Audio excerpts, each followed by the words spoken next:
Haven't seen your midterm grades yet. Oh, they're not posted yet, sir. Don't laugh! 2 C's, 2 D's, and an F. You come in here dressed like a hobo. It's distracting. I know you're working. Mr. Blutarski. 0.0. Get 3 coffins ready. This is gonna be tough. Relax, dude. What's up, everybody, and welcome to Steel Sanctuary Podcast. I'm your host, Dave Rivero from SteelSanctuary.com. We got Trent and Bob here for the Steelers Draft Show. Today, we're going to do our top 40 consensus board and corners. But before we start that, Cam Hayward made a little news on X this morning with a little closed book gif. Is he trying to tell us his time with Pittsburgh is over? Is that what we're led to believe by this tweet? As soon as I saw it, I don't know about you guys, but I retweeted. He's such a goddamn drama queen. I can't. This is the part of Cam Hayward I cannot stand. He's such a attention whore, drama queen on Twitter all the time. It drives me nuts. Well, didn't he say a couple days ago on a podcast how excited he was for the new staff? Maybe something. Maybe they had a meeting with the brass, and he didn't like what he heard. Maybe his agent talked to Omar, and I don't know what else. When you put something on X like that, everyone's going to equate it to Steelers. So he knows what he's doing. All right, Sid, easy, buddy. If Anthony Richardson can play corner, we can talk. And if this is true, do we have to adjust our boards to defensive tackle? Being 1,000%. Yeah, because we did our rankings and our grades, and the only reason that defensive line got good grades was Hayward and obviously whatchamacallit for against the run. But without Cam Hayward, they probably have to go at least to free agency. Yeah, I don't know. It's I swear somebody I was listening to, I thought it was Pelissero or maybe Rappaport had talked about how Cam seems to be committed to coming back. And then today this comes out. And I swear this was just like yesterday that I heard that report. And then now Cam's putting this out there. So, I mean, like, maybe he's closing the book on the 2025 season and looking forward, to 26. Maybe this is him getting over the Tomlin quitting thing. Like, and he's closing this chapter on that. But I don't know, man. It's strange to say the least. I mean, he's due virtually all his money for the year here very soon for the next coming season. So I really went after him last year for waiting till after he got his money to start all that shit. So if he's starting this early before he gets his money, hey, man up, don't take your fucking salary, retire. Go ahead. We dare you. No, he's not going to retire, I don't think. I think he could go anywhere else. Yeah, he could demand a trade and see how that works out. We'll see how, I don't even know. He had such a great season, but what do you give up for a 35-year-old defensive tackle, 35, 36 years old? What are you going to get in return for him? I have no idea, to be honest. No idea. $50 million plus dollars. The way he's playing, though. I know. He's playing really well, but he's also going to want a contract, too. I'd pay him. A bunch of stuff. We just talked about how the other night we just talked about how much this team does not need salary cap right now. Pay him. Quit pissing around with the contracts or these 1-year deals. Just pay him what he's owed. I mean, he's not going to be top 3 money, top 5 money. Give him at least top 10 money. I wouldn't be mad if they just gave him top 10 money and shut him up for one season and called it a day. Nothing passed this year, though. He's going to have to earn it. But again, he had his chance last year. I know he did. No doubt. And kind of begged for a little bit extra. Okay, no problem. Okay, but anyway, he didn't earn any of those fucking incentives, by the way. So those incentives go crazy. Yeah, but that wasn't his fault. He was top 3 at his position again last year. He's 1 year older, and now he's not 2 years away from a contract. He's 1, so theoretically you could redo the deal, and it's within the realm of Steelerdom that they do deals 1 year out. But you got to be careful not to break the bank. I mean, I mean, I don't really want to go more than 15, 16 million for him. I don't. And that's kind of what he's getting paid. I mean, you want to goose it up to maybe 18, 20. Yeah, if you go up to 20. On a 1 year deal, but he's not going to want a 1 year deal. He's not going to be like, okay, Cam, we're going to bump you up to 25 for this season, and that's it. That would be my limit. He wants 2 seasons. He wants this year and next year. I would pay him 2 years. Well, he's not slowing down at all.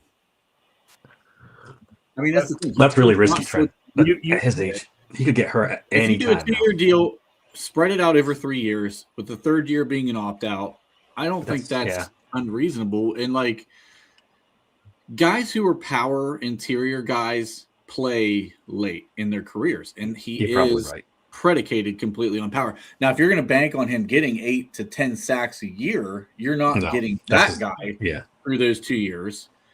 But if you're going to bank on him picking up 5 sacks a season, and he is one of the best run defense guys in the league at his position, you could pay that out in top 10 money. In my opinion, I think you should. I have a funny feeling that the Steelers are not going to do it. I know I keep saying they're going to bring the whole band back, but they kind of slapped him in the face with that incentive thing last year. He had no chance of earning those incentives, really. That was really, really. I mean, they pretty much told him, well, you're not getting any more money, period. We'll give you these outlandish incentives, but you're not going to earn it. So you're getting paid what you get paid. So if there was one of these veterans that I could see going, I think it's Cam. I think they might trade him. Well, in a vacuum, would you like to keep him? Yes. Did he play pretty well most of the season? But then you look back at the snaps. This was Mike Tomlin playing him 70, 80, 90%. Exactly what we said we didn't want to see with all the young defensive linemen. And he played well in that. He did. But at some, sports is, you're okay until you're not, and it's sudden. It's not you gradually go downhill in football. It's you're good enough, and then you're not. And once you're not, that's it. Darius Slay, we saw it this year. He was good enough last year, and he fell off the table. And you look at a guy like Calais Campbell, but do you want to pay $20 million for Calais Campbell production right now? I don't. Well, do we have any idea? Campbell's not even in the same conversation as Cam Hayward when he was in this. Calais Campbell is a Hall of Famer, but not not at this age. When he was this age, Calais was not playing the same level as Cam Hayward is right now. I would pay Cam. It's outside the top 10. I was just looking at the cap.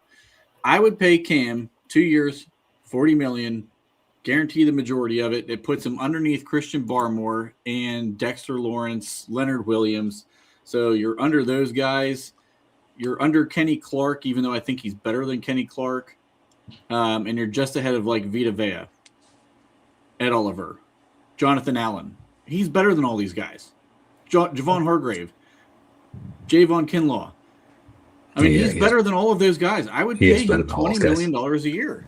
Okay, so Calais Campbell, 35-year-old season. He was with Baltimore, played 12 games, made the Pro Bowl, and played pretty damn well for that season. Very. But did he make that season though? Well, you can't really go. It's 2020. Yeah, I mean, that's the salary. But that's what I'm saying. I mean, he's 4 or 5 years removed from his best season or his last Pro Bowl. What's he doing this signing this roster bonus right now? Is it $12 million or something? He gets almost his whole salary. Yeah, it's year. It's 2026 12.950. That's the bonus, or that's the total? That's the roster bonus. Almost $13 million.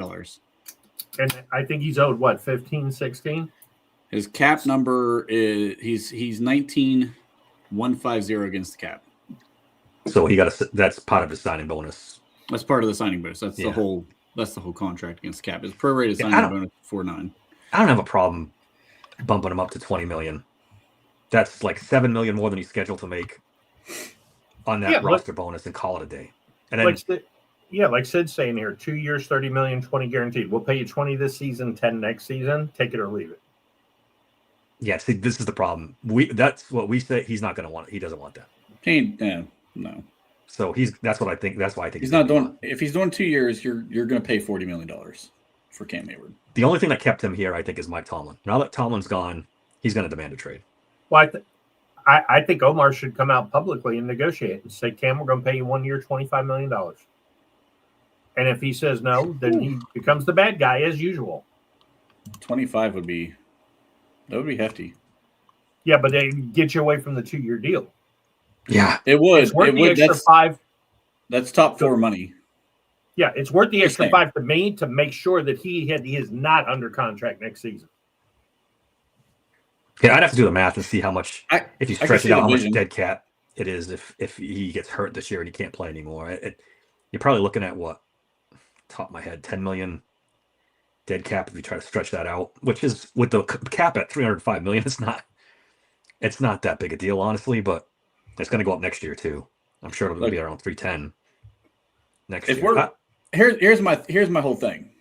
We just had this conversation about Jalen Ramsey the other night on Thursday. If we're willing to pay Jalen Ramsey $19 million to be a below average safety in the fucking NFL, why can we pay Cam Hayward $20 million a year to be a top 3 fucking defensive tackle in the NFL? It's the age. Top 5. It's that he could get. I'm sure, and you. Jalen's old too. Jalen's 31. Yeah. As a DB, that's old. Like I said, I'm okay with them bumping it up. Give him something, keep him quiet. But what is it going to take? I think this thing's reached ahead. I don't know if they're going to find common ground on this. I think he ends up demanding a trade now that Tomlin's gone. Maybe we'll see. I mean, we'll see. It's my gut feeling. I could be wrong. If you gave him 3 years and you guarantee $40 million of it, and you basically that third year is a throwaway season where you can just cut him and not have any dead cap. You can't guarantee him $40 million. You can't. Not at his age. You can't. You can't. That's too much money to wrap up into an already ridiculously expensive defense, and you just hired an offensive coach. Maybe if Mike Tomlin was still around, they'd do some shit like that. But McCarthy's going to be like, we're going to pay what to who? No. But it's so easy to open cap space up on this team with the roster and the stuff that we have. I mean, you're getting $10 million out of Johnny Smith here soon. You could cut Patrick Queen and open up about $13 million. You could cut Jalen Ramsey and open up $19 million. You could restructure TJ's contract and open up. I don't want to do that. On the cap space there. I don't want to either. I'm just saying that's big time dead cap money. If cap is the issue, it isn't though. There's so many ways to open it up if you wanted to. So I don't think it'd be unreasonable at all. And you're probably bringing in a rookie quarterback next year, so you're not going to have to pay a quarterback again anyway. We hope. You already got one guy hamstringing the franchise with his tag. He's got to have a beyond resurgent year to justify that money. Yeah, you can't turn around and weigh it down even more. I mean, the days of Watt and Hayward, who have won nothing as Steelers, being the franchise cornerstones, we have got to move on from that. Now, do I want them to go necessarily? No, because Cam's under contract for $15 million, just like Jalen's under contract for $19 million. We're already paying him that money. You want to give Cam a little raise? You want to restructure Jalen? No problem. But I would call Cam's bluff. You got 1 year left for $15 million. We're going to bump you up and pay you $25 this year, but no second year. You're a free agent after this year, and then you want to leave? Get the fuck out of town or retire. All right. We the problem is Cam Hayward's not on. We did this to Ben Roethlisberger, and Ben was still playing at a high level when he took that pay cut. That was before the. I think the problem is if Cam Hayward's not on this team, we're at bottom of the league run defense. Very bottom of the league. They'd have to go out and sign an expensive free agent. That's the problem. We don't know. Might that be younger. We don't know that longer. For sure. And by the way, no. Do we care this year? Do we? I don't, honestly. Well, I do not. I'm looking at it from the lens that Art Rooney and McCarthy Rooney does. Rooney does 100%. They want to win, so I think that's. All right, let's get back to the draft. Okay. You got anything else? You got one last thing, Bob, before you? No, I was going to say, do we? It changes the first round for us, but I mean, if you're telling me right now, Cam Hayward, don't necessarily want to see him go. But if my line next year is Peter Woods, Derek Carmen, Y.A. Black, and Keanu Benton, I was going to say Peter Woods. I'm not so unhappy about that. Peter Woods is an interesting guy because 2 years ago he had a really good season, big time prospect. And this year he kind of fell off. If he's there at 21 and Cam Hayward's gone, you got to think about it. You got to think long and hard about it. And me and Trent were talking before you got on. There's a couple other guys that could be around there. Cade McDonald. One Yeah. Texas Tech kid there. Caleb Banks. Yeah. Lee Hunter. Lee Hunter. Sounds like a good time to go into our Segue top to our 40 here. Top 40 here. Now, Yes, this is Caden our McDonald is our 20th prospect. Peter Woods, our 14th. I think those are only two D-line in the top 20. Now, bear in mind, this is Steelers-centric. We know Fernando Mendoza is number one. We know we got 3 wide receivers. We get it. But this is weighted towards Steeler positions of need. And obviously, we all agree that wide receiver is our biggest position of need. Yeah, 100%. Bob's draft chime is going off. We start the draft. The selection is in. I forgot to turn my ringer off. Get the card up there. So we got 3 wide receivers: Tyson, Tate, and Lemon first. Mendoza, who's going to be long gone, but he's, top quarterback in this draft. Mansour Delane. We'll talk about corners in a minute. Denzel Boston at 6. Denzel Boston is a real possibility at 21 if he's still there. Gerard McCoy, we're going to talk about. Caleb Downs will be gone. Avion Terrell, another guy that could be around. Yep. Jeremiah Love. Someone Probably mocked gone. Jeremiah Love to the Steelers this week. Some NFL Network nitwit. He's not going to get. He's not going to make it to 21. That's the only way I say nitwit. I'm more. Nah. We've argued about this before, so we won't get too deep into it. I'm with you, Bob. If he's there, I might consider it, but he's not going to be there. So it's kind of it's wasted breath. There's no way he gets to 21. Abel Reese, we have 11. He's interesting, right? Linebacker / because if you draft him, he's not going to be there too. He's a top 10, top 5 pick. Yeah. And if we cut Patrick Queen, there's going to be a need there. Francis Noah, I'm still working on that name, guys, who I love out of Miami. Yeah, he's a good one. Leone, the guard from Penn State. Woods, who may or may not be the guy we have to look at if Cam Hayward's not here. Spencer Fano, Ruben Bain, David Bailey, who I love, also Sonny Styles, Kenyon Sadiq, and Caden McDonald. Any up and down you guys want to talk about in this top 20? Well, first of all, it just because I know Trent's going to bring it up. Ruben Bain, David Bailey are probably top 5 picks, maybe top at the worst top 10. It's just we don't really need an edge, so that's why they're down a little further on this board as far as our voting goes. Which may be different when we do 2.0 next week. So go ahead, Trent. I think you could also say the same about Sonny Styles. He's probably a lock inside the top 10. Styles, yeah, I think Sonny Styles is going to be a lock inside the top 10. Arvell Reese, you already mentioned him. It's going to be really interesting if Cam doesn't come back. We've all talked about maybe going with Vega Ione at guard if he's there in the first round. Mm-hmm. But if defensive line becomes a need, I don't even know if you look at guard in the first round anymore. So, you could still look at wide receiver because that need's been desperate for a long time now. That's not going anywhere anytime soon. But does D-line, come into the conversation as being a real serious need? I know sometimes we want to go best player available, but D-line gets to be a real serious need if Cam Hayward's not here. So be really interesting to see how that plays out. If Hayward retires or demands a trade and they acquiesce, to me, Woods shoots to the top of my board. I like Caden McDonald a lot, but I see him more as a nose than as in a 3-4 being the end, which I don't hate because I can see Benton now. Yeah, kind of need that. That's I was going to say, Bobby, I'm with you on that. It moves Benton the hell out of the nose. Yeah, I was just going to say that. Get Benton off the nose. Yeah, he plays his actual position. I'm all for that. All right, you want to go to the second 20 through 40? There we go. Yep. KC Concepcion, my guy, 21. Ironically, Caden Proctor, Colton Hood. We'll talk about Jemmy Bernard, Vega Leone again.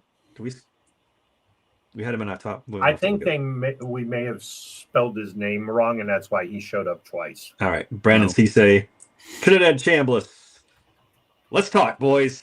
He's officially in the draft. He got denied his 8th year eligibility. Poor baby. Poor baby couldn't pull a Van Wilder in college and play for 50 years. No, I sent these guys, Matt Williamson. He's not DK, right? He's part of DK's thing. He did a little snippet on YouTube about Trinidad Chambliss, and he compared him to a young Russell Wilson, which I didn't hate that comp. If that's what he is, you run the card up at 21. Again, we got to see the height. The height's a big deal. I looked it up. Russell Wilson was 5'11" at the combine. So,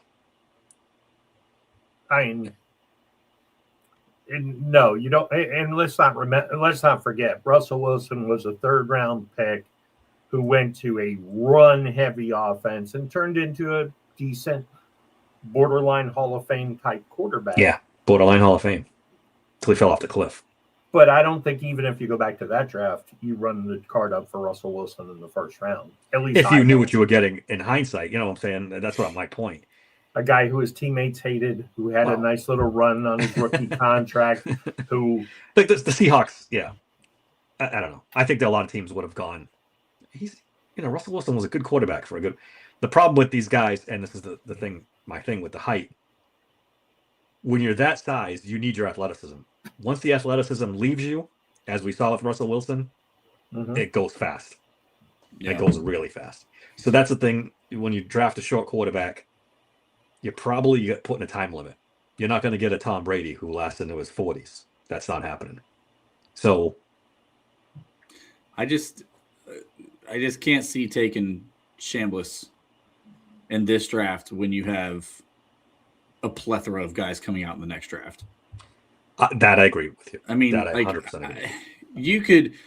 He would not even crack the top 10 most likely in the quarterbacks coming in this next class, which is he'd be in top 10. He would not the back half, but he'd be in top 10. I don't know. I don't think he reads the field very well.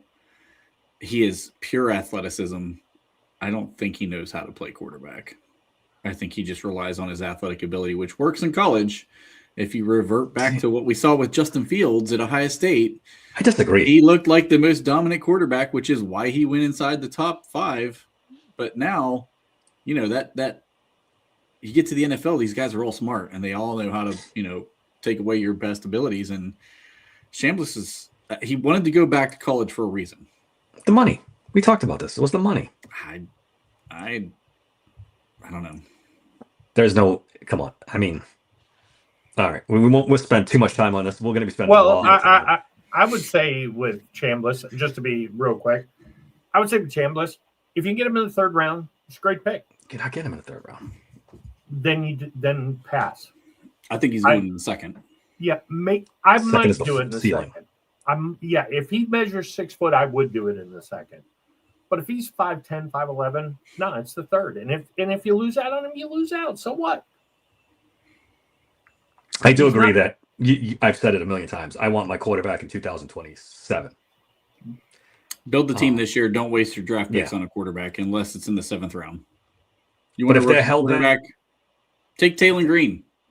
He's got better tools than. Well, let me rephrase that. He's got better measurables as far as body type than Trinidad Chambliss, and he has at least the same tools, if not better. And he's had no coaching. Let's be honest, Ole Miss's coaching staff was a hell of a lot better than Arkansas's coaching staff. Yeah. I would take a run at a guy like Taylor Green in the probably 6th, 7th round, or he could even go UDFA in this draft. Then you guys all the way in the 2nd. You overlooked the winning and the balls on this kid. He played his best football in the second half of both of those playoff games. So did Will Howard. I That's don't what want I was him going either. to say. Nah. He's already Will Howard was on a wagon. All he had to do was not fuck up. Ole Miss was a wagon. I don't know. They're SEC power. What? He hit some big. Ole Miss is not a wagon, throws. dude. Come on. They won the West, 2 years in a row the now? 5th most talented team in the SEC. Probably they finished ahead of Alabama in the SEC. Well, they played better. But if you could look at 5 stars of talent, they're like 4th at best in the SEC. Georgia, Alabama. Yeah. You put too much stock into the 5-star thing because those kids don't always develop. They don't always develop, but that's what you go by. You gather the best talent possible out of high school, or you used to before the NIL and stuff. And then I'd say they're arguably the third best program in the SEC right now, behind Georgia and Alabama. That being said, Texas, and then you could even throw Oklahoma ahead of them too. I'm sorry, what has Texas done in the SEC? Texas is a much more talented team than Ole Miss. Come on, Bob. Texas A&M. Texas A&M is probably the most talented team in the conference, but they play like shit. Anyway, moving into the college stuff. All right, let's move on. Kedrick Falk, who's interesting but didn't have a lot of production. TJ Parker, Caleb Banks, Chris Bell, who I love, Cassius Howell, CJ Allen, Caleb Lomu, Emmanuel McNeil-Warren, Pregnon, Kristen Miller, Dylan Thieneman, Jennings Dunker, and Jadarian Price. Anybody stand out in this group for you guys? Go ahead, Bob. I was going to say, I love Jadarian Price. If he's your second round choice, I don't know that you go there in the second round, though. I think you got to go receiver in the second round. Dunker is a guy who, I know he's climbing, but man, if he slipped into the third, I think if you're going to push guard down the list, you got to kind of hope you either get him in the early third, or maybe you pull the trigger on Pregnon in the second, assuming he's still there. I think Pregnon's probably gone. I think Dunker's a tackle, but he's going to move. He played he's going to move inside. He played every position at the Senior Bowl. He even took snaps at center because I think he sees the future there. That it's mixed. There's like 3 big draft sites that haven't projected at guard, and there's other guys who haven't projected at tackle. I think he's a guy who is gonna, he's kind of like that Will Campbell. Probably would be an all-pro-ish guard, but I think he's going to struggle at tackle. Just depends on his measurables up. That's what I was going to say. I haven't seen like arm length and things like that for him yet. I would consider McNeil-Warren in the first. Honestly, I would.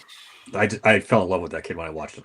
Fell in love with him. Yeah, safety in the first is a tough. I know it's pill to swallow, but you're in the back half of the first, so I think he's the perfect trade up person to look at in the second round, though. I would trade up for that kid because he's going to be gone by the time we're drafting in the second round. But I would be perfectly fine packaging a third round pick to move up to go get him in the second round. Yeah, I like that idea actually. Or trade back in the first if you can find and pick up a second or third. You get Pregnon at the end of the first and pick up an extra second or third rounder. That could be a really nice move as well. They have so many draft picks right now. I think the move is to move up. Unless you can get 2027 draft capital if you move back, then I'm all for it. But they have 12 draft picks right now. That's a lot. Well, let's just say you could trade 21 for 30 and get 30 and that team's second. Mm-hmm. Now you move back, you get Pregnon, or you get Warren, you get Pregnon and a wide receiver in the second. All of a sudden, you're cooking. Yeah. They have a lot of flexibility with all these draft picks for sure.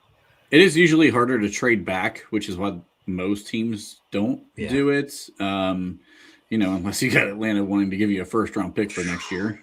Which if somebody wants for a draft pick who just ran over a couple of police officers, and tried to do his girlfriend. That might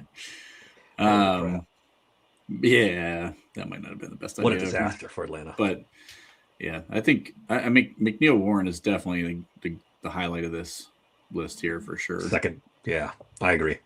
I mean, I keep hearing these things about Thieneman from Oregon too. I keep reading articles about him and how he can play the nickel. Slot corner if you needed him to. He played both safety positions. They say he's going to run fast, like really fast. Mm-hmm. If he runs like 4.3, he's going to rise up. Oh, yeah. Or even low 4.4s, he's going to rise up big time. Yeah, the safety, he becomes very interesting. So if we look at our corners who came up in the top 5. Mansour Delane, Jermond McCoy, Avion Terrell, Colton Hood, and Brandon Cisse. Let's start with McCoy because he's the most interesting because he didn't play at all this year. Yeah. he was obviously the consensus number one corner coming in this year, or would have been. He's a tough. That's the guy I watched a lot. He was really good in 25 or 24. 24, yeah. Really good in 24. Do you risk a number one pick on a guy who missed the entire season in college? Risky. His talent is probably a little better than Mansour Delane. But then the risky part. But the risk part is that injury, and you don't know what you're coming back from. And I don't know. He's an interesting prospect because he is a very, very physical jam cover corner at the press line, and that's what we want to pair up with a guy like Joey Porter Jr. So if he's there, I don't think he'll be there, but if he is there, you got to take him. I think 21. I think I'm pulling the trigger on him. My big fear on McCoy is because he's projected to run 4.52, which is kind of like Joey. But Joey is 2 inches taller. He's a little bit bigger. I think for a press corner, he might be just a little bit undersized, but he is over 6 foot, so I like that. To me, he wouldn't be my number one at 21 if everybody's there. Would I hate it if we got him? No, but I really want to see if he can run. Yeah, that's the interesting thing. I got to read up more if he's planning on participating in the combine or not. If he's healthy enough, he has to. He's one of those guys. He has to be. Yeah, he'll just wait till his pro day. And he has to test well. He's going to wait till the pro day, I think. Well, I think he's a guy who's going to want to be inside that top 15 to get the big money. Yep. And if you want to be inside the top 15, you have to be at the combine. I mean, it's just for a guy who missed his entire season. I don't see how you can't look at a guy like that. See, a guy like last year, my draft crush, who ended up playing pretty well in Dallas this year, Siobhan Ravel. At least you had, if the knee was bad and he wasn't as fast, at least he was still huge. He was 6'4". I mean, that's kind of why. Look, if he runs and can prove it, it's 1A, 1B is corners. But if he can't run, can't prove it, and he is a 4.5 press corner who's 2 inches shorter than Joey Porter, do I hate it? No. Do I want it at 21? It'd be another one where I'd be okay trading back a little bit and coming up with him. Yeah, from everything I read, he's probably not even getting to 21. Never mind if you trade back. All right, let's do Delane because he's the consensus number one guy in this draft with McCoy's injury. Love this guy. Watching his tape again this morning, just everything about him I love. Everything.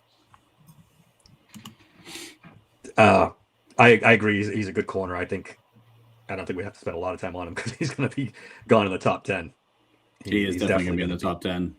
You know what, though? The last couple of years, there have been really good corners who we thought would be top 10, top 15, and they all slid to the back of the round. The kid from Philly. Cooper DeJean. No, not him. I know what you're talking about, the other guy. Yeah, but there were other corners ahead of him. This is the top. No, he was the first corner off the board that year. Was he? Yeah, hold on. Let me go to that was a 23 draft, I think. I don't recall that. I don't remember if anybody went ahead of him or not either, to be honest with you. I really like Mansour Delane, though. It's a lot to like with this kid. Yeah, he runs well. He might be the most sticky in coverage when you're talking about a man coverage corner in the class. Played at LSU, so he's seen a lot of very talented wide receivers. Yep. You know what you're getting with him. There's no question about what the tape looks like because he's not playing against top-tier competition. So I think it's pretty easy to project these guys. And these LSU corners do typily do very well in the NFL too, which is a good point. Interesting. So Quinyon Mitchell is the guy we're thinking of. Yep. And he went 22nd, first corner off the board. He was the first corner off the board. All right. Interesting. If Delane runs this 4.4 or lower, he's going in the top 10. He should. I mean, there's too many teams that need corner, I think, for him to slip. Well, last year, the first corner off the board was 20. Jade Barron. That was the weaker class. Yeah, Barron wasn't like. Yeah, I wouldn't have considered Barron inside the top 15 anyway. So that one's not really that surprising. I liked Barron a lot last year, but yeah, it was a weaker class. I'm trying to think of when the last time a corner went in the top 10. Yeah, it's been. I'm surprised that I thought somebody went before Mitchell. I guess Emmanuel Forbes the year before was the top one drafted at 16. It's been a minute. That's a good point, Bob. I hadn't realized that this corner's been going so late. All 175 pounds of his pure fury. This is okay. So 2022, 2 go in the top 5. Pretty good names. Derek Stingley Jr. I think he's pretty good. And then Sauce Gardner, who has he gone downhill a little bit? Maybe, but we'll see. That's 2 pretty good cornerbacks, and Trent McDovey went later in that round at 21. Elam, there were 4 in the first round in 22. So what a bad pick that was. All right, who's the third one on the list? I'm drawing a blank. Okay, was it Hood? No, it is Avion Terrell. Boy, if he hits that projection of 4.39, ooh. What do you think about him, Trent? He's so light. I mean, his run defense. He's aggressive. I'll say that he's very aggressive as a corner. He doesn't play like his size. He and D'Angelo Pons are going to be probably pretty interesting guys to look at as the draft process plays out because of their size. You can tell he's fast. I mean, you can see it on tape. Like what I've seen from him, he is definitely plays fast. And I don't know if I would use a first round pick on him, to be perfectly honest with you. I don't think I would. His size scares me. Anytime you get under these guys that are under 185 pounds, when they're playing against big physical receivers, I mean, think about Joey Porter Jr. playing DK Metcalf. DK was throwing him all over the field. And DK is kind of an anomaly, I know, but there's T. Higgins. I mean, there's big guys inside of our division that are going to be hard for him to deal with. So and AFC North is a lot of run. It's run heavy. So do you want a light corner? That's a good point. I mean, you got to run 85.2 run grade. This is off PFF, Bob? Yeah. So there's that. I mean, he's a good tackler for his size, but I mean, if you're drafting this guy, to me, I don't care what he did in college. He's your slot. He's your slot. He's your slot. That's it. No discussion. None of that. Oh, well, Johnny Barron can play outside. No. If you get this guy, he's 5'11", 180, you play him in the slot and you live with it. Yeah, which he's not a slot right now. So that's a transition period. Yeah, transition. Do you take that guy in the first round? To me, he's not a first round guy. I think he's a second round grade guy. Mm-hmm. Nice player though, and if he does run that 4.39, he does get really interesting. I just don't think he's a first round talent, size and weight. Oh yeah, sorry, David. I've seen a couple of draft boards where he's the number 1 corner. I have too. So take it for what it's worth. The size does scare me like the rest of you guys. So I don't know. He's a good player, and I'm kind of with Trent. Very late first round or probably early to mid second round. Is where I think he goes. But if you go back and watch the LSU Clemson game, and you don't come away with the clear understanding that Delaney is by far the better corner, I mean, I don't know what you're watching. I really don't. Yeah. And Terrell's better in zone than man. So for the Steelers side of things, like, do we want to go get a zone corner?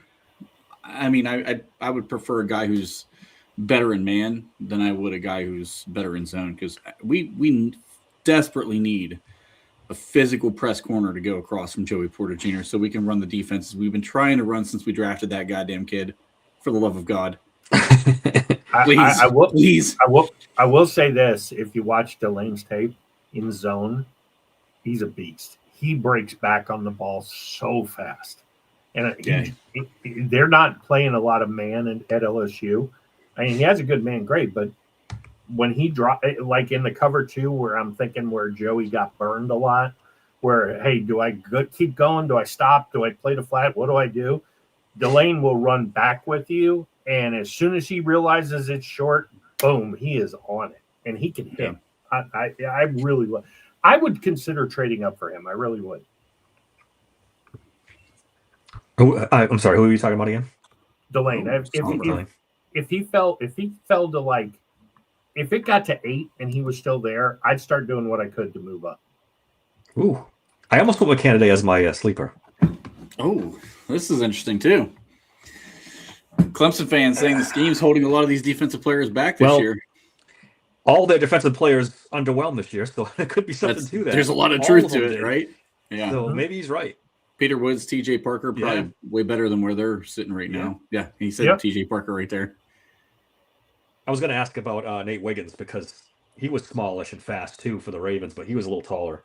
He's taller, 6'1" and a change. Yeah, but the knock on him was the same. Not a great run defender, super fast corner, frail. But he could run with everybody. He was very good out of that man coverage. So I don't dislike Terrell. The size scares me, and that's going to be a theme for me throughout this draft process in the corner room.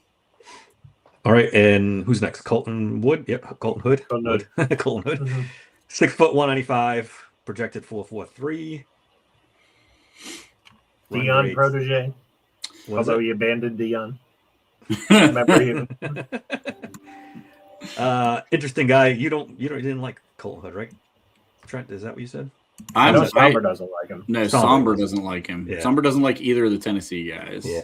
I like Colton Hood a little bit more as a coverage guy. He, you can see the run defense grade and some of the stuff that I saw. Like he's not a willing tackler, I don't think, but he can run. I thought he's pretty solid in man coverage from what I'd seen of him. But it's like the SEC guys, you can kind of compare what you see on tape to what you can project in the NFL because they're playing that level of competition. A lot of SEC wide receivers are going to the draft. So I don't know. I think Colton Hood's an interesting guy. And he's another guy, I think he's going in the second round too. He could probably slip into the first round, but I wouldn't feel good taking him in the first round. I wouldn't feel good taking him in the second, to be honest with you. I'm kind of with Somber here. Now, if I got him in the third, because I think for the Steelers, he's a project. He can run, he can cover, no doubt, but he can't tackle. And although this is a new regime, tackling has always been a trademark of a true Steelers good corner. So, but Joey couldn't tackle coming out of Penn State, and he's turned into a very good tackler compared to what he was. I wouldn't classify him as a great tackler, but he's drastically improved. He has. I think he's a first rounder, guys. I don't know. We'll see. I didn't spend a lot of time on him, but what I saw, he looked pretty good. I could see it going either way. I could see him testing well at the combine, and he slips into the first round. But he's definitely going to be in the back half or back portion of the first round if he does. Yeah, I think 4.43 has to turn into 4.39 for him to get a first round nod. I don't know if he runs that. Maybe a team like Buffalo. Guy. Maybe a team like Buffalo because Tre'Davious White's going to be gone. Maybe they would look at him. That's a good point.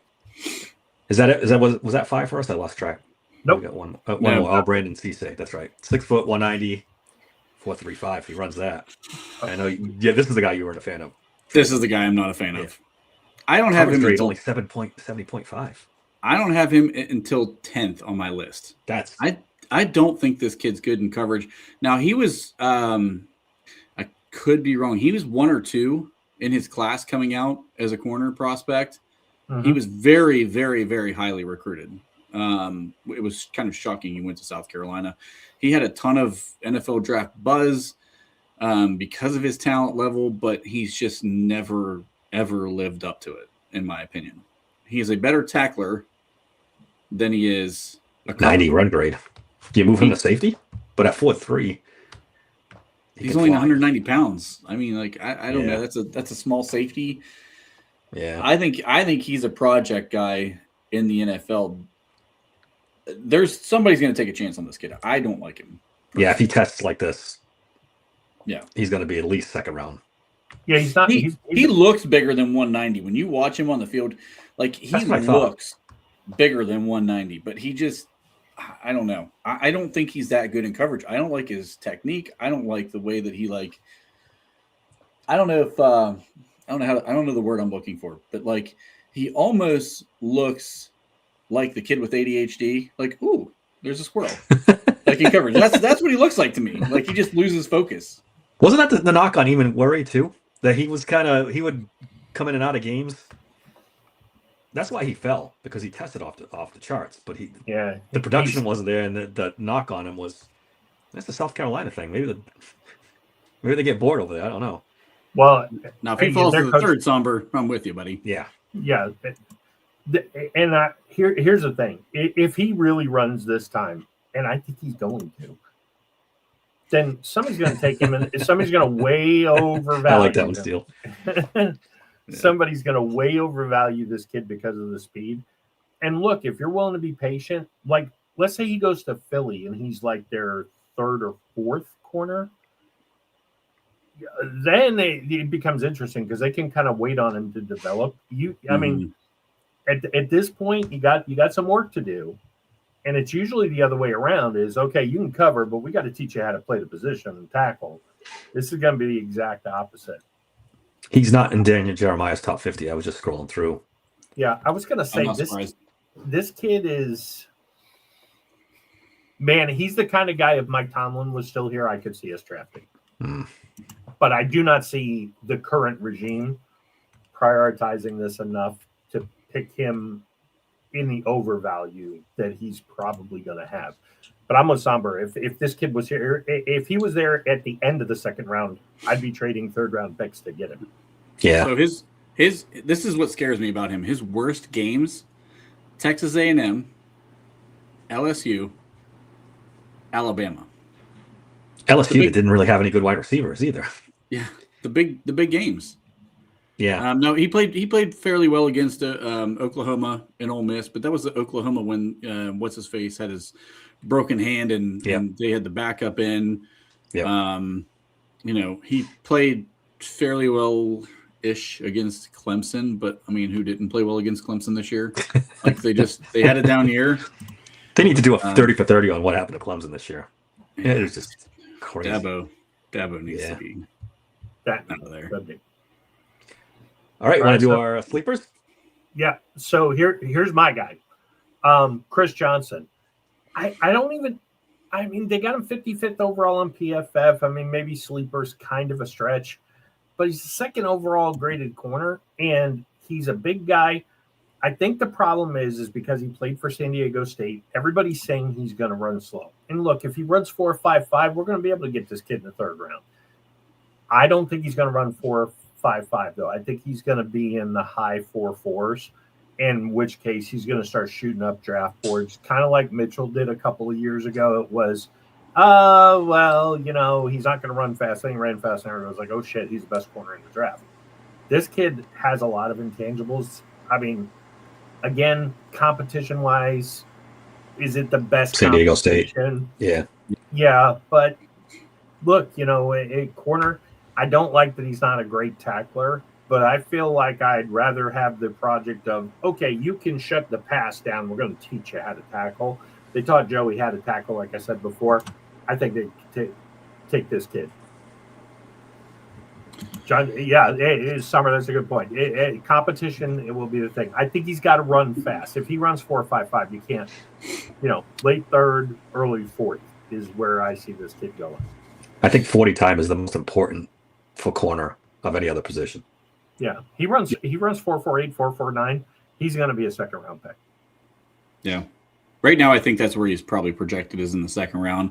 To me, he looks like a kid who's much, much more comfortable in zone than he does in man. I think he has good eyes at a zone. He does a good job of keeping his eye on the quarterback.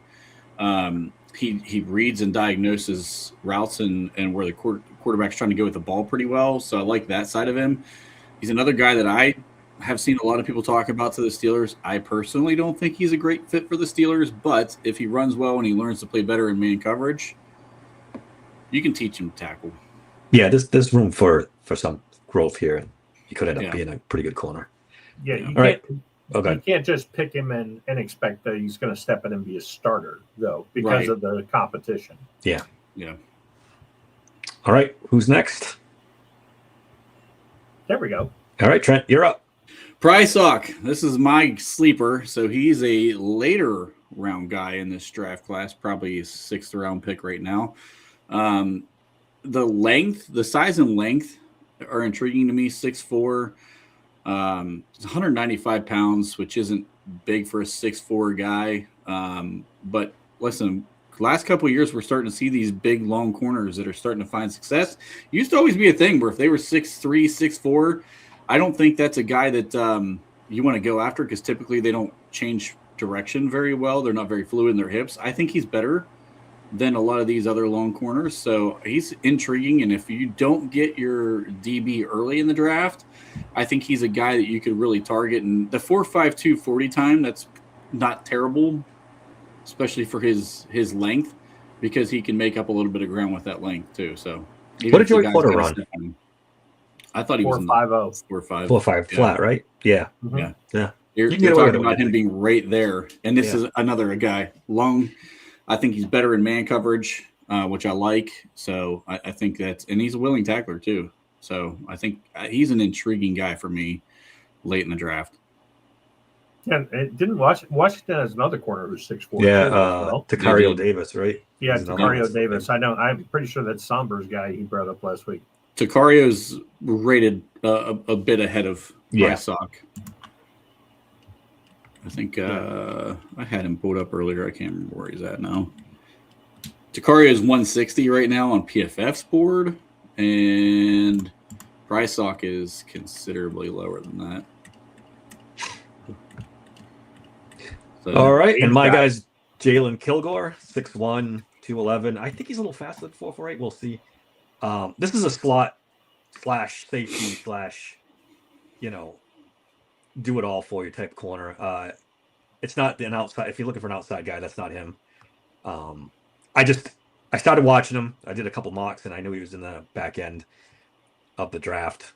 And I started watching him. I really, really like him.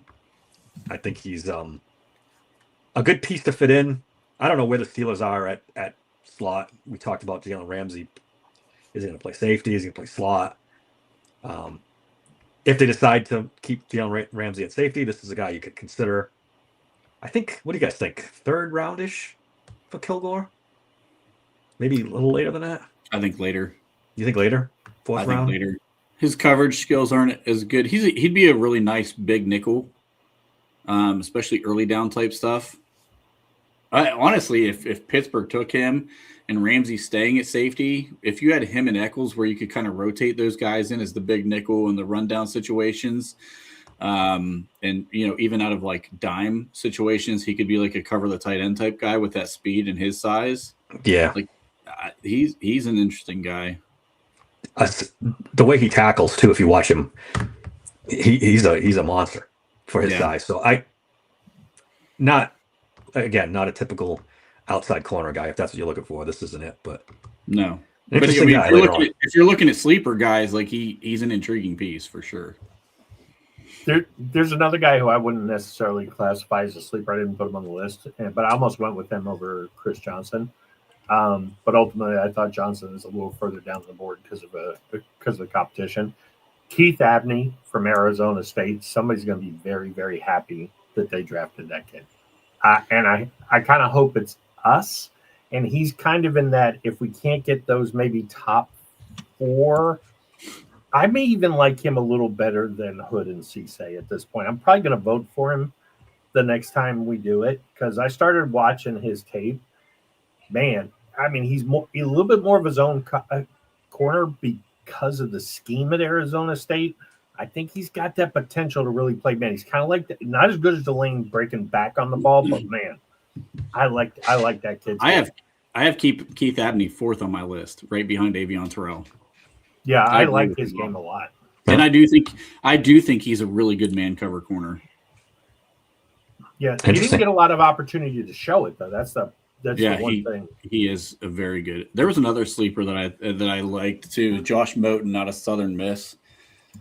He's a smaller guy also. He's 6 foot 185, but man, his man coverage great. He's a good mix of man and zone, but like against low level competition. So if you're taking a guy late in like the 7th round, he's another guy that's pretty intriguing. And we all know how Trent feels about D'Angelo Pons. Yeah, I'm glad because I almost forgot. That kid's a dog. I don't know if he's going to translate to the NFL. I don't. But Man, goddamn, he was good. He was good at Indiana, man. He was really good. He'd be the best corner at any Pop Warner field in the United States. Stop it. It's too bad. If that kid had 2 inches taller, he'd be. Look, if he truly measures at 5'9", he will probably play in the NFL. He really will, because there have been 5'9" corners in the slot who've been okay. He's not going to be a superstar, I don't think. But if he comes in at 5'7", 5'8", yeah, that's you can't draft him. You can't. Yeah. I think I have him behind D'Angelo Pons and actually ahead of Chris Johnson. Yeah, Pons ahead of Johnson. I do. You think that translates in the NFL though at that size? That's the only concern, because kid's good. I don't see how he can. I don't know. He played really well against Denzel Boston, who's a big receiver. True. And he had a really great game against those Miami receivers who he didn't back out from anybody, dude. They're both getting drafted. They're not high draft picks.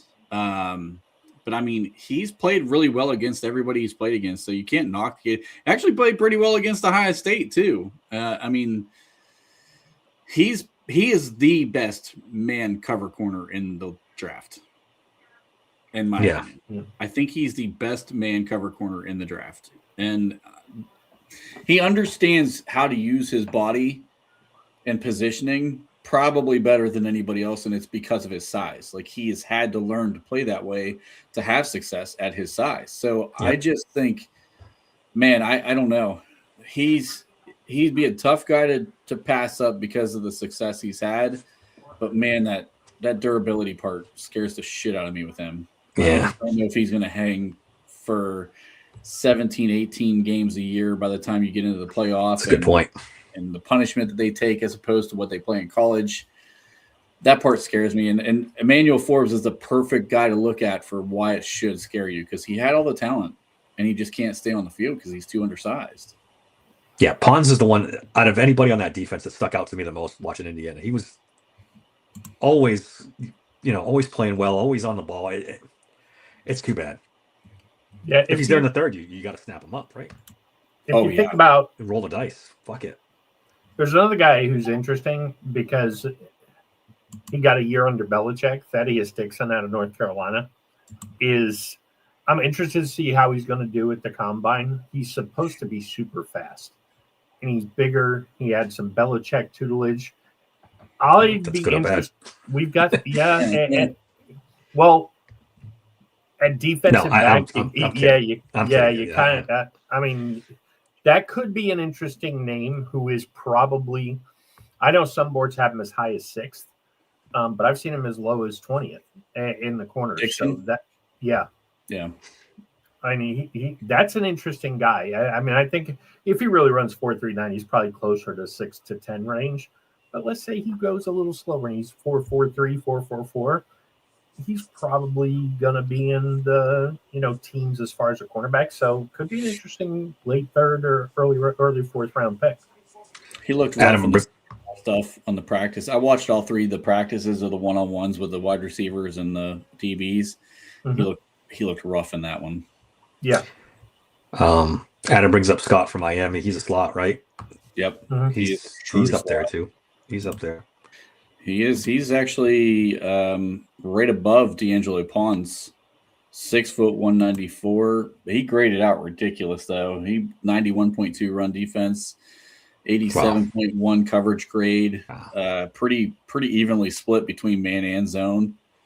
He looks aggressive in the stuff I've watched, and he played well against everybody except Ole Miss and Indiana. Those Ole Miss games. What are you gonna do? Ole Miss. That's a gold standard. Jesus Christ.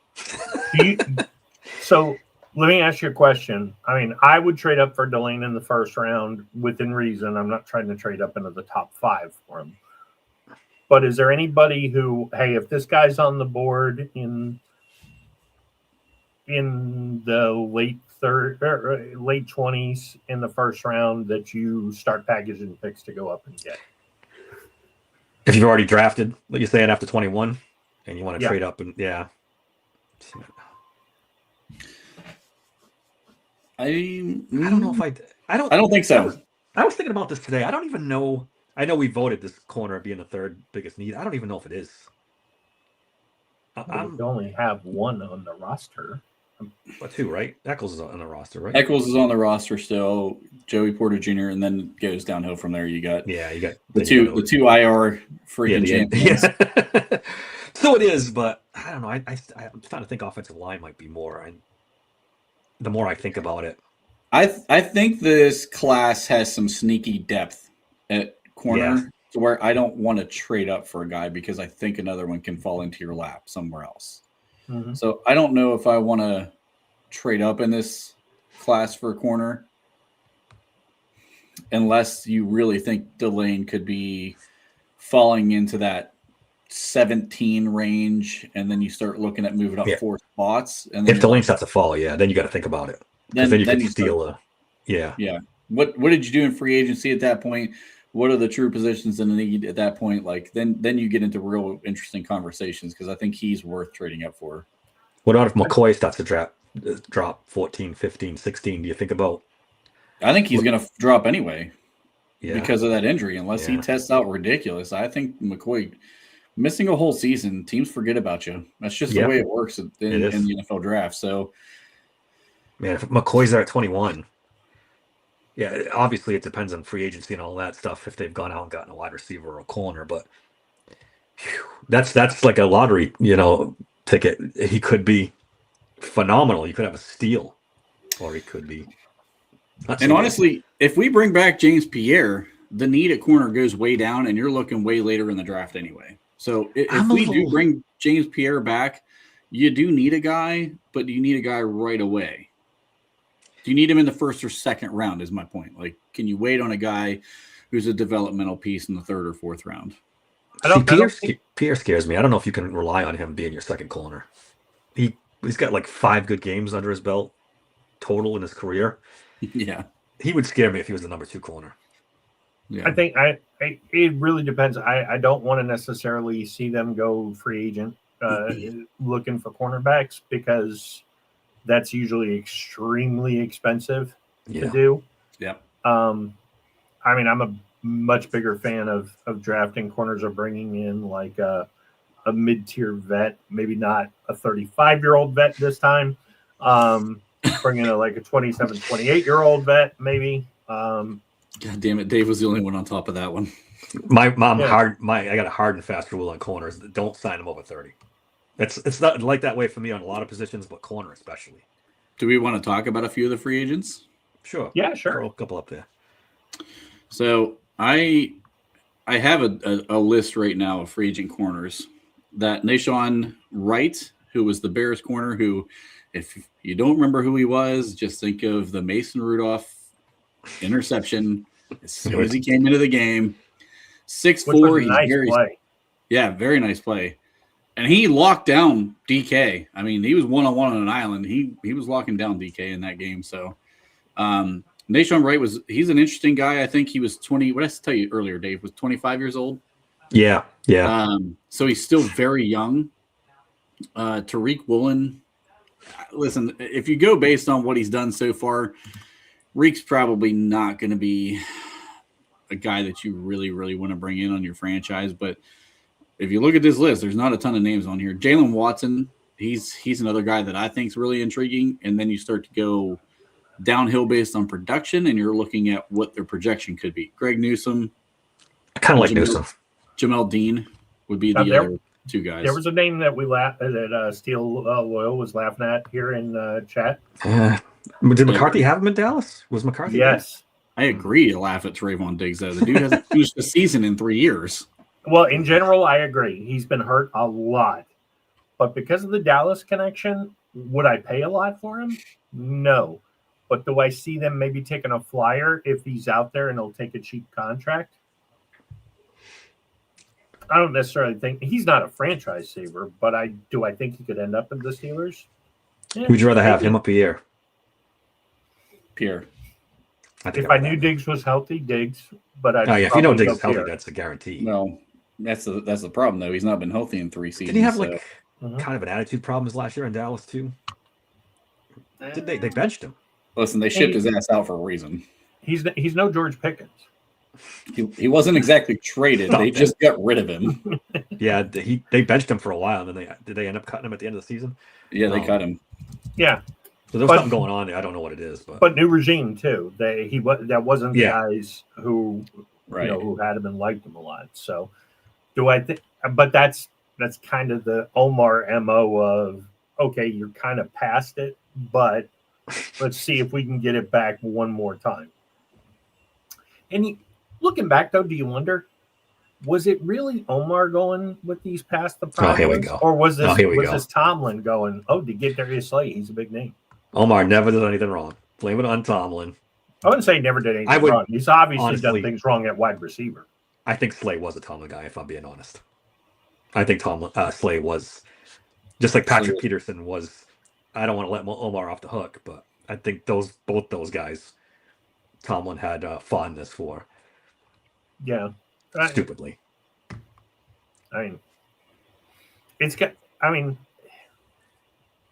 It'll be really interesting if they finally draft a corner in the first round in the post-Tomlin era.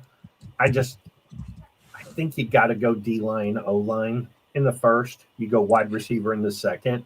And in the third, that's where you start picking corner in some of these other positions. It's going to be interesting, right? Because Andy Weidel and Omar haven't really drafted skill positions much at all. If we don't draft a damn wide receiver in the first round and Denzel Boston is on the board, I'm gonna blow a fucking gasket. I'm so tired of ignoring that position in a league that we're gonna run 11 personnel. You need 3 receivers this year. Right now, we need at least 3 receivers. Yeah, but you have to fucking draft a receiver in the first round if Denzel Boston's on the board. I'm gonna have PTSD from the fucking Steelers. I'm just gonna. What if Denzel Boston's off the board? Then I don't think the value's there. Then the value's not there, and then I understand it. And you go in the second round, you probably go get a guy like Omar Cooper. But then you look and you say, not since Antonio Holmes, and you look at McCarthy, who never did. I don't think either one of them, either the Steelers back then or McCarthy, had this much of a need. I mean, this is dire. Desperate. This is dire. Yeah. Well, but then again, you look at the history of the first round picks. Antonio Holmes was pretty good, got Super Bowl MVP, but ultimately he was only here 4 or 5 years. He didn't get a second contract. Yeah, because he was getting trouble off the field. That's why they got rid of him. No, not Holmes. So Holmes just wanted more money, and they said he got in trouble too. If you look it up, he had something going on. Well, and then before that, it was Plaxico. Yeah, and who I love, one of my favorite players, but 5 cent head. Grew up a lot when he went to jail, and had a nice second half of the career. That is the guy who I know you say Martavis Bryant, but if Plaxico had ever gotten Plaxico was very good. Plaxico and Ben would have been, and you would have never known who Antonio Brown was, which would have been unfortunate. If you don't think the franchise has any chance of drafting a first-round wide receiver, then how comfortable are you paying $20 million to Alec Pierce? Very comfortable. Very comfortable. Because then that's your one free agent signing. Maybe you sign 2. I think you probably only sign 1. My preference would be to only sign 1. I still sign Doubs because I think the tall receiver you can get like Alec Pierce, that's a lot of money. You're paying a lot of money on wide receiver now. No. I signed Doubs, not Pierce, and I draft. I see. I draft the Pierce archetype in the draft because there's guys I like in that archetype. Yes. Yeah, CA3's gone. That ship has sailed. How many? McCarthy does not like small receivers, so CA3 is gone. Yeah. I mean, he doesn't. His career. I mean, Cora brought that up, and he did some research on it. He does not like small receivers at all. He likes the 6'1" plus guys. Which is why Dobbs becomes interesting because isn't he right at 6 foot? Yeah, I think so. I mean, I know he's been there in Green Bay, so like he'll be the interesting guy. But I just like him because I think he's technically sound. He's what DK isn't, and Alec Pierce is technically sound, but I still think he's kind of DK-ish on the other side.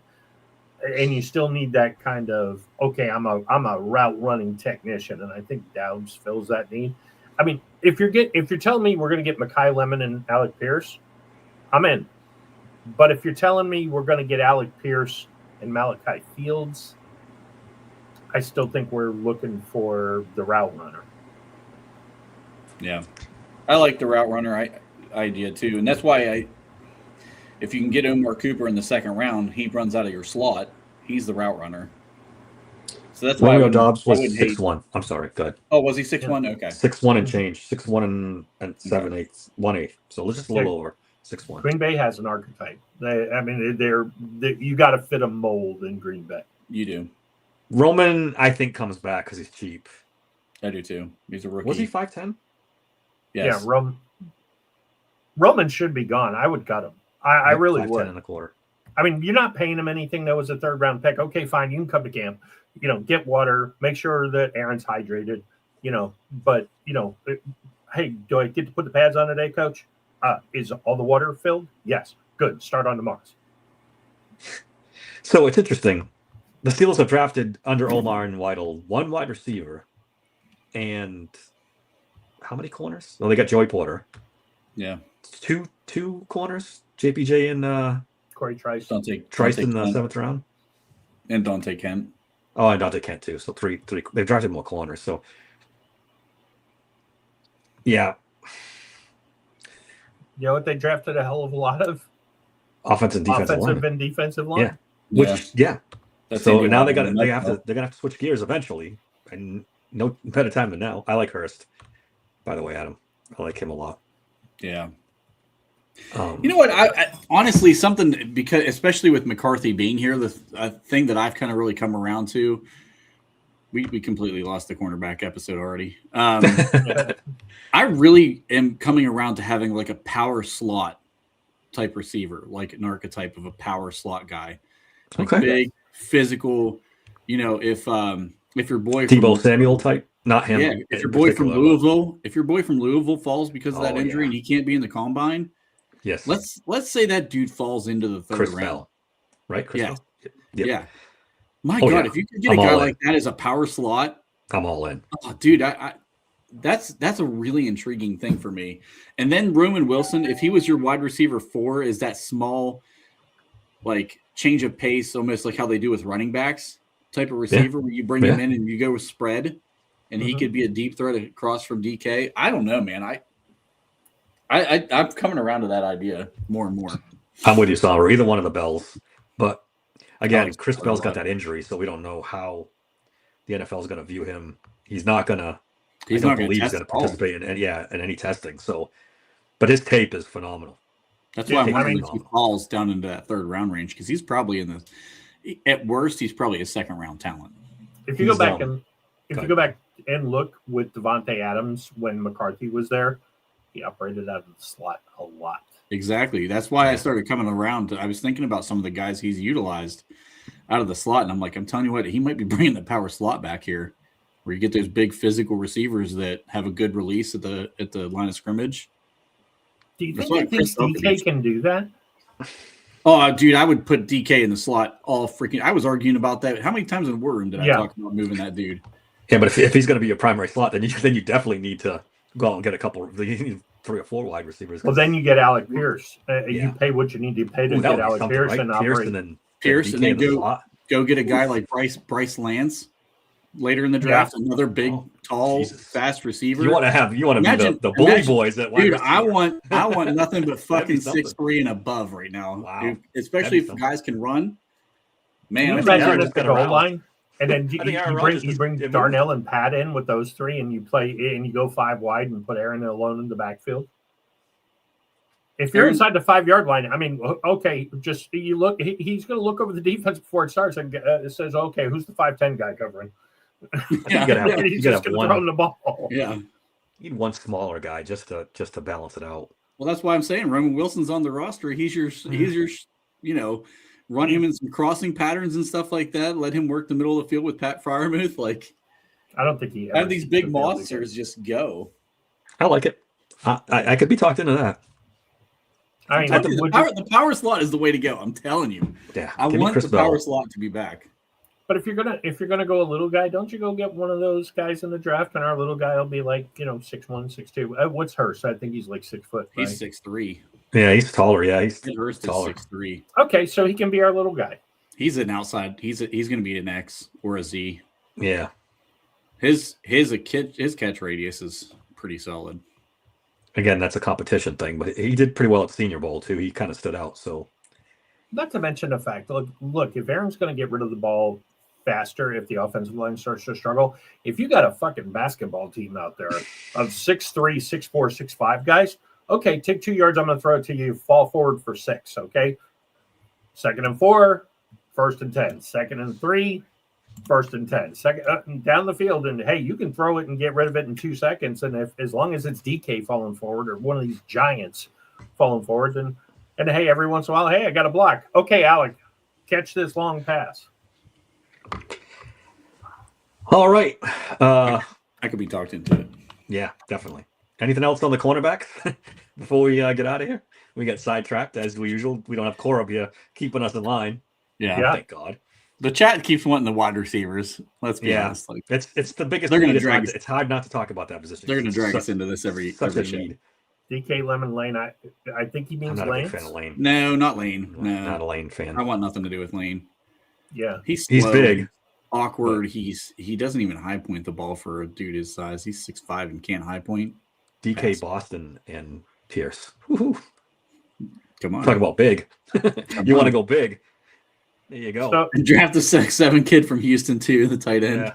So, anybody put any crazy bets in the Super Bowl? I did bet the Jake Bobo touchdown. Of course you did. Jesus. Of course you did. It's 1,000 to 1.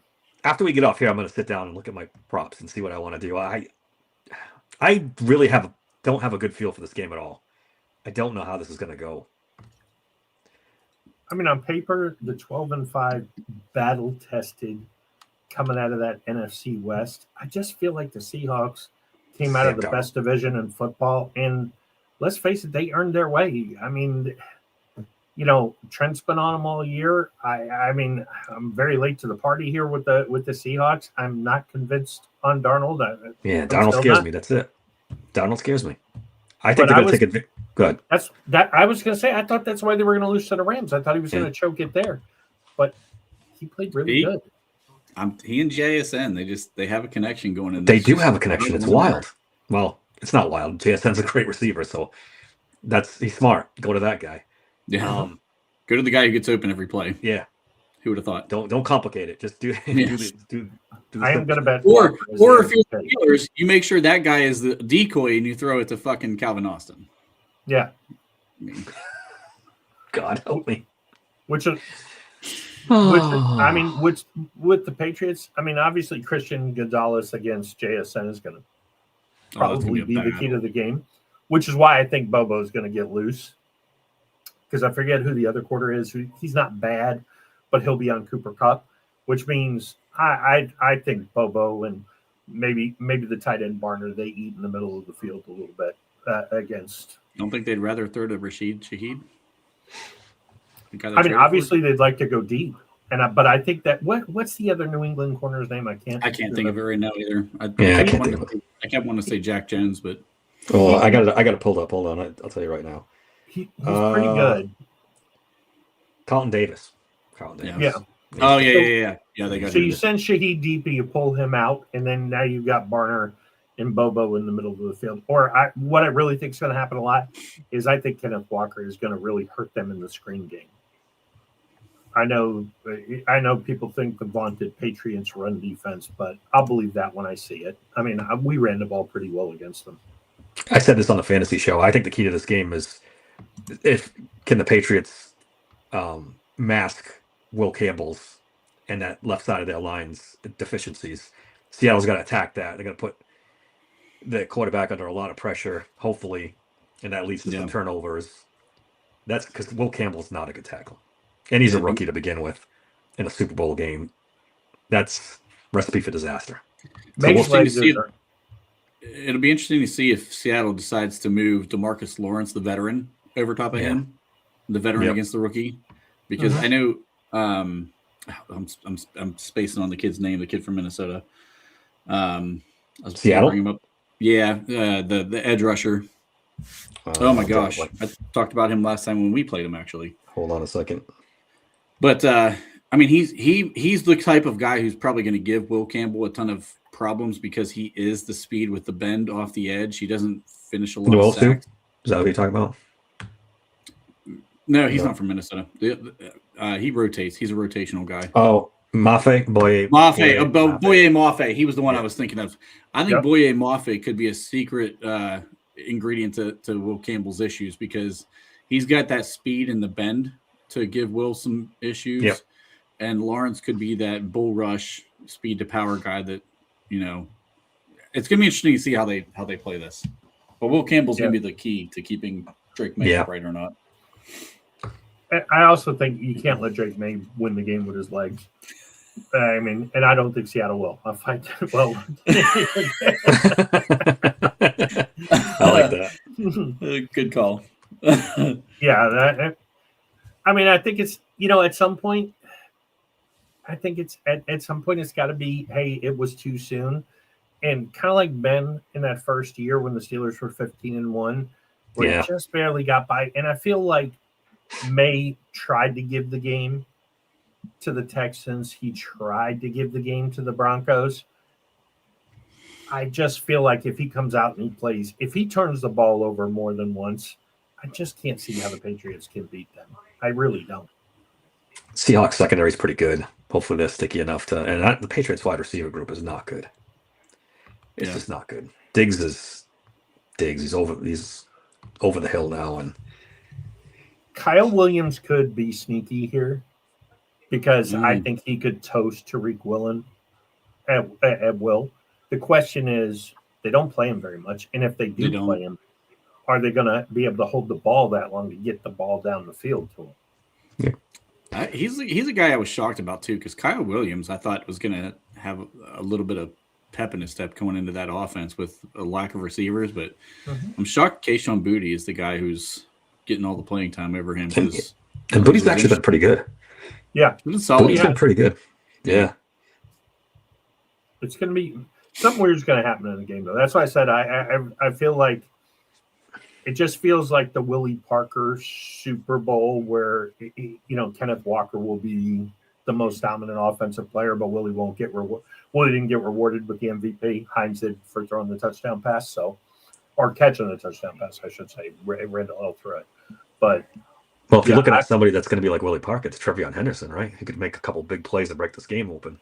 You ain't gonna talk me into representing some Buckeyes in here, okay? That's the one that worries me a little bit. I still think KW3 is more expensive or more explosive. I mean, when he's right, and he's been right in the playoffs, there's precious few backs who can do what he's a better overall back, but Trevion Henderson is more explosive. The dude who's got multiple 70-yard touchdowns this season is not more explosive. Yeah, I mean, Walker breaks up big plays all the time.